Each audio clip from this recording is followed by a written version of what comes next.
Felix was the active red man, suspended. I think it's like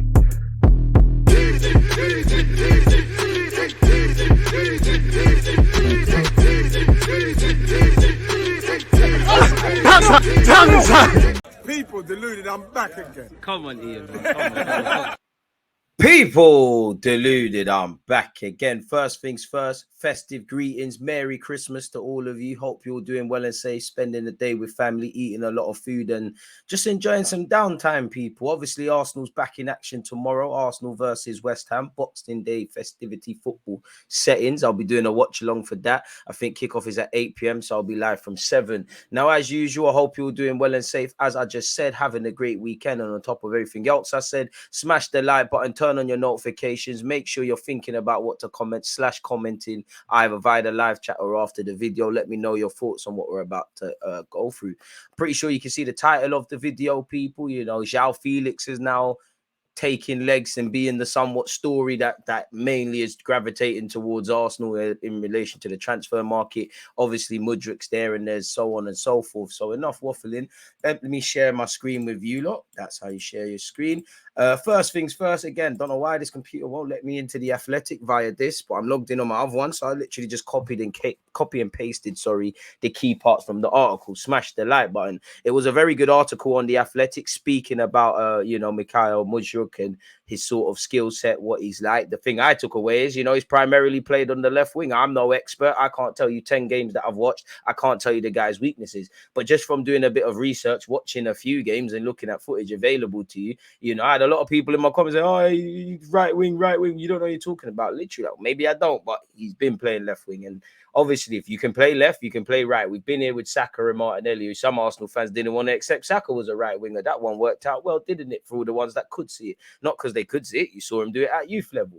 Mudryk, 21 years of age, can play in a number of roles, got a lot of potential, a lot of things that he needs to iron out. This is the sort of player we're trying to bring into Arsenal Football Club. And crucially, we're allegedly open to bringing him into the summer. So it must be a player that we've heavily scouted. And obviously, we've been able to watch in the months that have followed the summer window into this period, where primarily in the Champions League, if you are an expert on Ukrainian football, on the Ukrainian national team, on Shakhtar Donetsk, fair play with you. But the bulk of us lazy football fans have just been seeing little bits and bobs in the Champions League. He strikes me as a very exciting player, very good on the counter attack, can have the scope to play in tight spaces. Likes to drift in field, looks fairly good off the ball, which is key to what Arteta wants. So to go with, if the gaffer wants him, it's a yes from me. But Mikhail Mudryk is one of the best young footballers. If I don't bring him to a high level, I will consider it a personal defeat. That was Roberto De Zerbi, who's obviously now the Brighton gaffer, people who cross paths with him.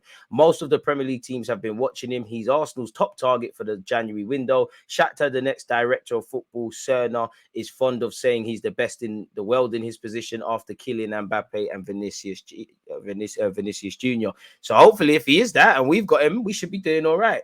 That latter testimony might be a hyperbolic opinion of a club executive trying to extract the best fee for his asset. I agree, amen. But what is certain is Mudryk, a 21-year-old winger with only a season and a half in the Ukrainian league to his name, is one of the most exciting young talents around right now. So he's got 1.5 seasons in the top division, and he hasn't played in the top 5. That means for all his potential, there is a lot of weaknesses that he has to edge out. He's not the finished article, or maybe they would get 100 million euros that allegedly they wanted, people.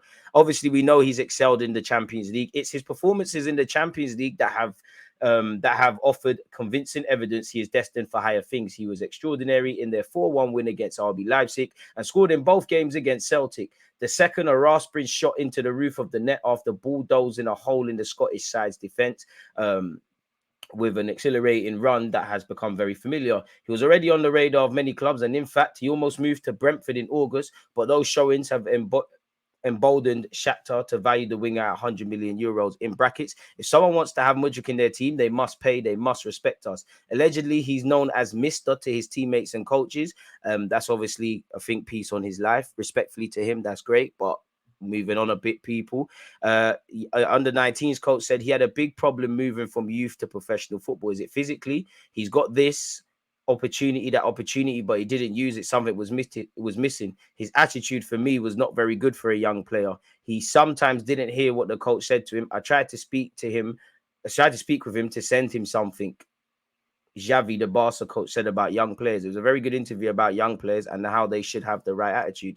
As you know, Paulo Fonseca gave him his professional debut at 17 years of age in the Ukrainian Cup, people, and he was sent on loan to then, ironically, Arsenal Kiev. Upon his return, he again made a handful of appearances under Fonseca's successor, Luis Castro, and his attitude that time was said to be a little better, but he was again sent on loan, this time to Desna Shirihiv.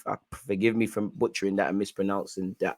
Everybody knows his level and everyone just waited for when he will blow up.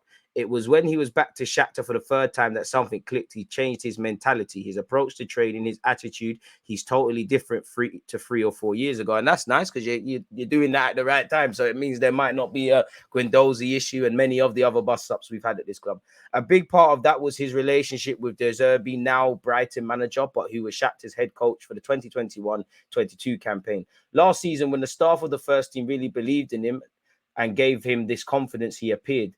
Everybody knows Mudryk is an amazing talent, but not a lot of coaches could find a connection with him. When De Zerbi came to Shakhtar, Mudryk was out on loan. He was playing, not playing. The first thing Roberto said, was, call Mudryk. I want to speak with him. You'll become a player with me or you will not be a football player. From that day, allegedly, he changed things. Allegedly, the first thing you notice is his tattoos. Apparently, he's a devout Christian.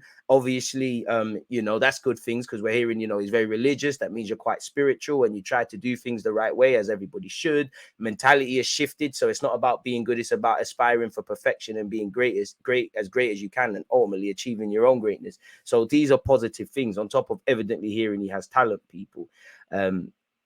So yeah, man, he's got a lot of he's got a lot of tattoos and things. I'm not going to waste time on that respectfully, but it's good to know, but we don't need to ramble on that.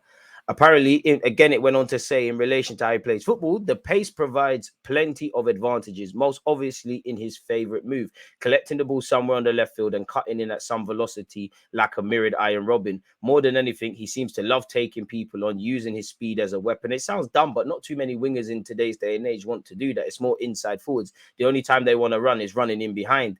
It's more comfortable for me when I play on the line where I can show all my potential 1-against-1. I mean, players are feared, in it. We had it with Alexis Sanchez. Liverpool historically have had a couple of them. We need guys that provoke fear in fullbacks because that can be a way of winning a game or winning your individual battle before you've actually played.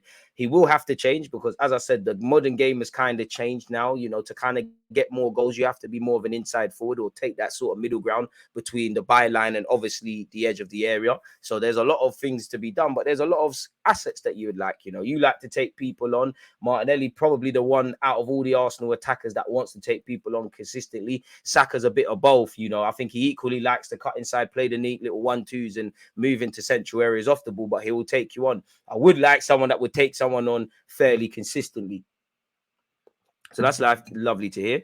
I have more space to move to the front and I can create a lot more chances when I play on the line, people. Then it went on to obviously kind of, the article went on to kind of praise that, and it gave examples primarily in the Champions League. Once again, Mudryk has almost exclusively played on the left wing, largely in a 4-2-3-1 for Shakhtar and on the left of a front three for Ukraine, cutting in on his favoured right foot. That's where a good portion of his goals have come from. Dancing infield before shooting from outside the area. He takes penalties too as an added bonus. He scored 2 from 3 attempted this season.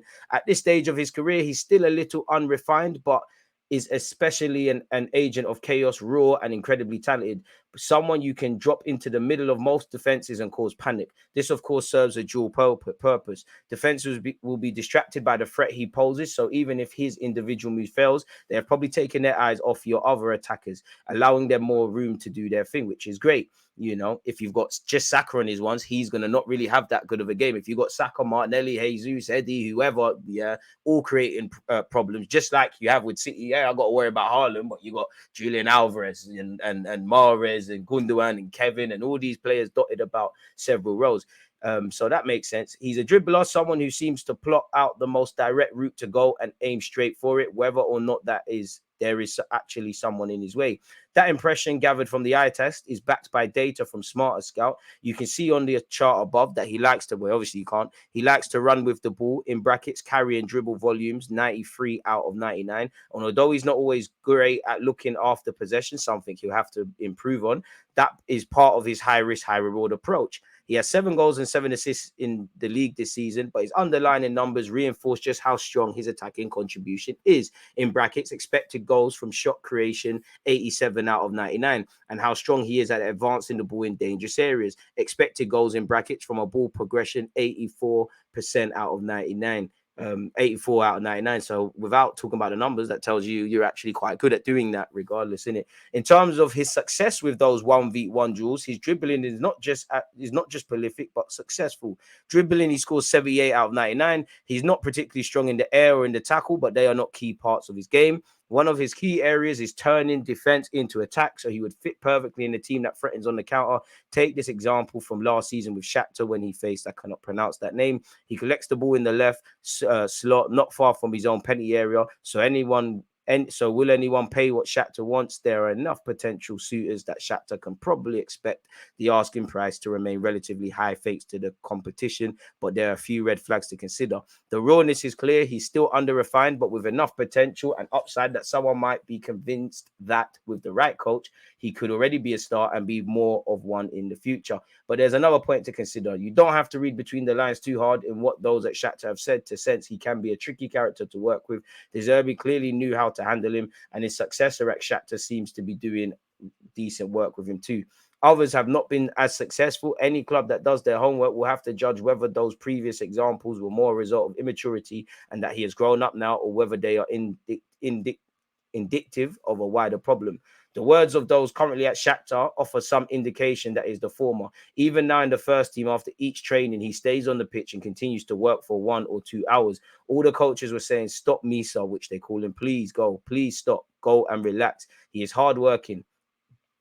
God returned back to him everything that he invested, which is true. From purely a neutral perspective, you hope it's the former, because if things go right for Mudryk, then those comparisons to Mbappe and Vinicius Jr. won't be too far off the mark. So that ends the first part. Let me know what you lot think in relation to that. Yesterday, we saw allegedly Arsenal and Manchester United seem to be the front runners in the race to sign Joao Felix. People, check out my YouTube playlist for all the condensed transfer news. Smash the like button and don't forget to subscribe. But as you can see here, Joao Felix, 8 million transfer trigger, has Arsenal and United eyeing try before you buy January deal.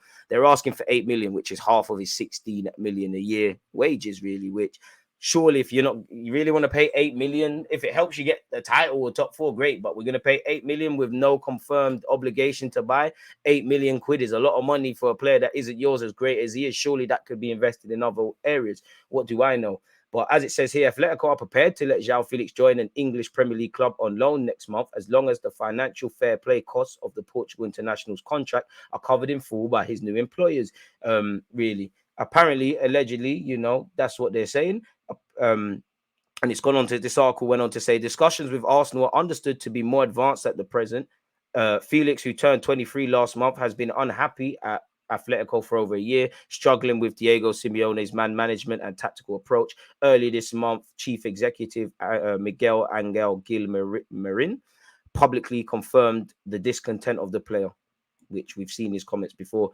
The reasonable thing is to think that he is leaving, although I'd love for him to continue. But that is not the player's idea. He is the biggest bet the club has made. I think he has the highest level in the world. But because of his relationship with the coach, the minutes played, his motivation, the reasonable thing to do is consider his departure if an offer comes in. And again, Simeone kind of echoed that and said, then what has to happen will happen. Nobody is indispensable and things will be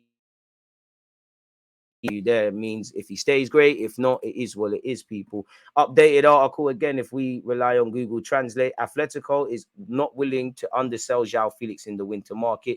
Atletico is only willing to sell its star for a price of around 100 million, a figure that at this point in the season is within reach of very few teams in the world. For this reason, Atletico has opened the door for Joao Felix to go on loan, but only until the end of the season and without a purchase option, which again, it would be great, but if there's no purchase option, you're essentially just developing a player to go back to Atletico and maybe be sold for, closer to the 100 millions that they want. If he goes and gets, 10 goals and assists, that looks a lot better on him than it does right now. So I don't know if for Arsenal or Man United, it makes sense to do that.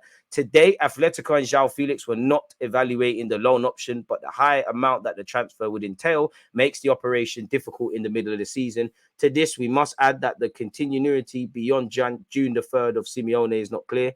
the Argentine, who is the only reason why the Portuguese does not want to continue at Atletico. So with a loan until the end of the season, Joao Felix could then continue at the club next season if Simeone left. So who knows? People, Google Translate not being helpful to us there, but we get the gist of that. He could leave on loan. Maybe Simeone is not there. You know, better days could be ahead in the summer, provided he joined the club without a purchase option or didn't leave a team, leave to join a team permanently. The price that Atletico has set for the transfer of Joao Felix until the end of the season is around 9 million euros. But in addition, the receiving club must assume the total salary that corresponds to the Portuguese star until June the 30th. People, Manchester United and Arsenal are the best placed clubs to get the services of Felix. Smash the like button, let me know your opinions, people, because that's a lot of money without really anything. An updated article by 10 Sport has said Joao Felix between Arsenal and Manchester United. We know he's unhappy, people. He finds himself at the heart of a battle between Arsenal and Manchester United. I'm going to try and scroll strictly to where that actually is. Felix at PSG is a no. Therefore, Joao Felix will be one of the main protagonists in the winter transfer window, and quickly his name circulated on the side of PSG. It must be said that the former star of Benfica has everything the ideal track for the Parisian club. So I think he's got everything they would look for. Young, talented, and managed by George Mendes, very close to Luis Campos. Joao Felix, however, is not on the shelves of PSG, as exclusively revealed by Le 10 Sport.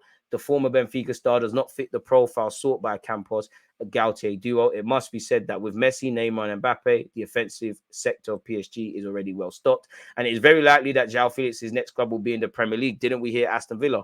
According to our information, the young Portuguese striker is indeed at the heart of a final match between Arsenal and Manchester United. The Gunners and the Red Devils are in a big battle over the signing of Joao Felix and have entered into final talks with George Mendes. There is no doubt this foul has entered its final stretch. And I mean,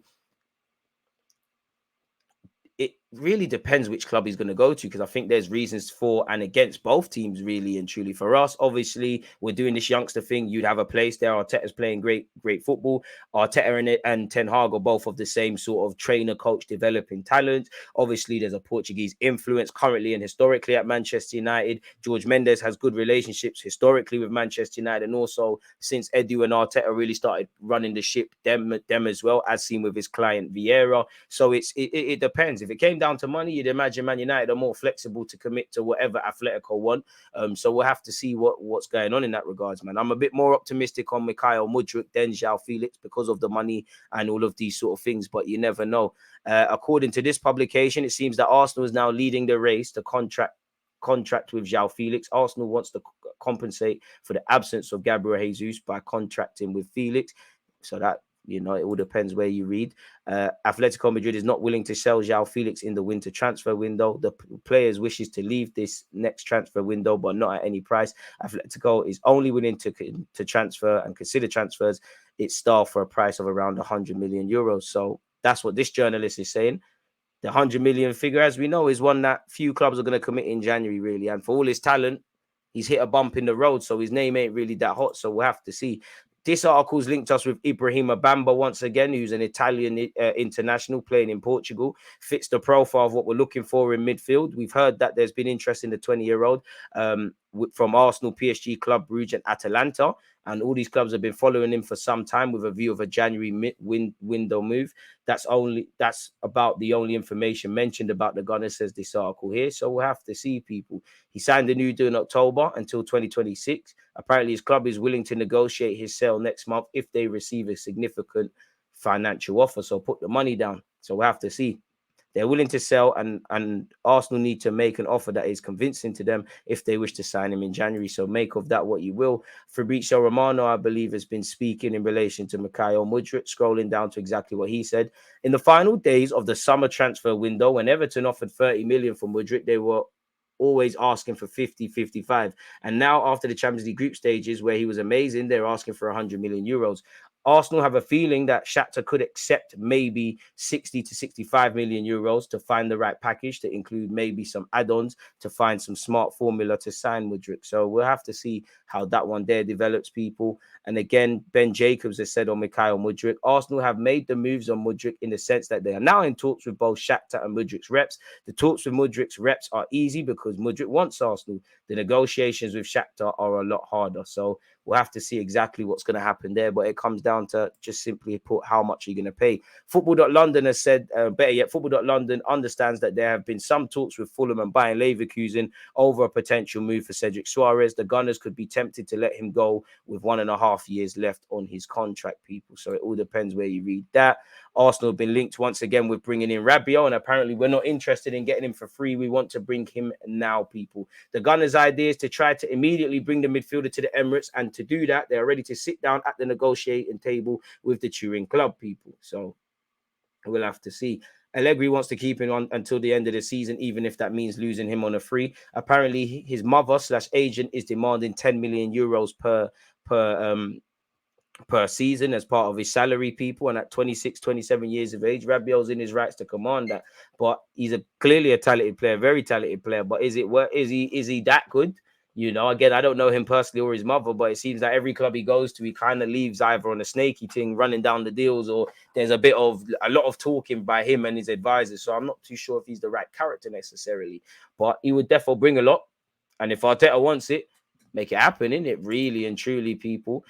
This has nothing to do with Arsenal, but allegedly Liverpool wanted direct talks with midfield target during Dubai tour player to think about the next steps. This is in relation to Benassia, who's rumoured to be moving closer to signing a new deal at AC Milan, but also drawing interest from us, Liverpool, Chelsea, and a bunch of other clubs, people. Apparently, you know, there's going to be a pending offer for him of 4 million net per season, people, until 2027. So we'll have to see. Apparently, Enzo Rinola then met with his client to discuss in detail about the proposal made by Milan. It said the player would think about whether not to accept this offer, also because he has received interest from Liverpool. Obviously, Benassia played against Arsenal and Liverpool in Dubai, and apparently it's claimed Klopp wanted direct talks with him. I mean, Arteta hugged his former teammate, and people said stuff. So we'll have to see. Despite Liverpool's interest, the will of Milan and Benassia is to continue their relationship beyond 2024. So he's probably in favor of leaving, but things can change. I mean, of staying, but things can change. So that's in relation to Joao Felix, Mudryk, and all of those things. Appreciative to everybody that's hit the like button and stayed with me for this vid. If you haven't smashed the like button, subscribed, commented, turn on your notification bells, followed on all my socials. Links are in the description. What are you doing? As I said, it's Merry Christmas, people. And sometimes the small gifts are the best. You can't see because the green screen's messing it up. Let's call it WNN. And to wash it down, we've got a bit of that where it's ting, but you lot won't be able to see it. So I'm off to enjoy my festive day before I see you lot tomorrow for Boxing Day. We'll be watching Arsenal, West Ham, and before that, we'll be watching Brentford versus Spurs. Ivan Toney and Harry Kane, provided they play. There's a lot of talking points between them both. So yeah, you lot enjoy what's left of your morning, afternoon, evening, or night. Festive greetings. Merry Christmas. One love for all the support, people. And I hope to see you lot again soon. But for now, I'm out. You always use that active when defending. I think it's like